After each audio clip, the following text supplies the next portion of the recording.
el trastorno de somatización se agudiza ante una pandemia, ante una situación de impacto psicológico y emocional muy fuerte, porque a diferencia de la hipocondría, necesita de un factor ambiental para dispararse. En la hipocondría, el paciente no necesita de una pandemia para imaginar una enfermedad.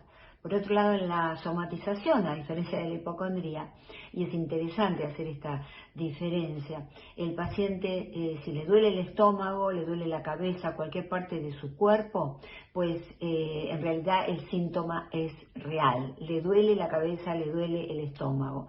Existen esos dolores.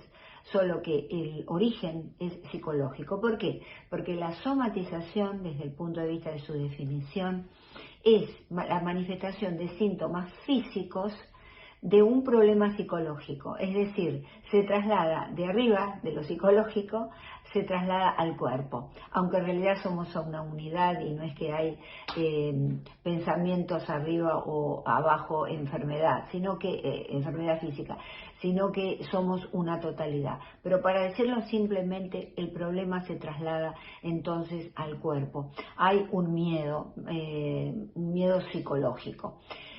Ahora, ¿qué hacer frente a esta emergencia? En principio no debemos tragarnos las noticias, sino analizarlas, buscar fuentes confiables, no leer cualquier cosa que se pone en las redes sociales, ¿verdad? ¿Por qué? Porque generalmente la persona que padece el trastorno de somatización es una persona que puede construir muy fácilmente fantasías catastróficas, fantasías del fin del mundo, de su propia muerte. Entonces tenemos que tener mucho cuidado. El trastorno de somatización se ha visto mucho, casi el 60% de los ingresados en hospitales son por problemas de somatización. Se está viendo mucho en esta época como en cualquier otra época en donde hay una amenaza para la salud.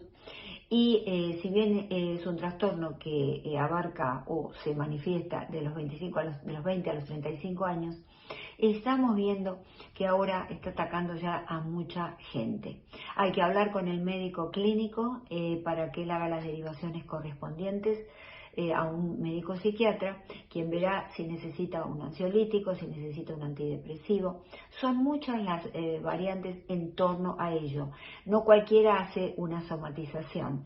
Hay que tener una determinada personalidad y hay que tener una genética. Y por supuesto el disparador ambiental, como hablábamos antes. Recordemos lo que dice la Organización Mundial de la Salud: somos seres biopsicosociales, es decir, que no hay una sola causa, sino una miríada de causas para provocar una enfermedad o un trastorno psicológico.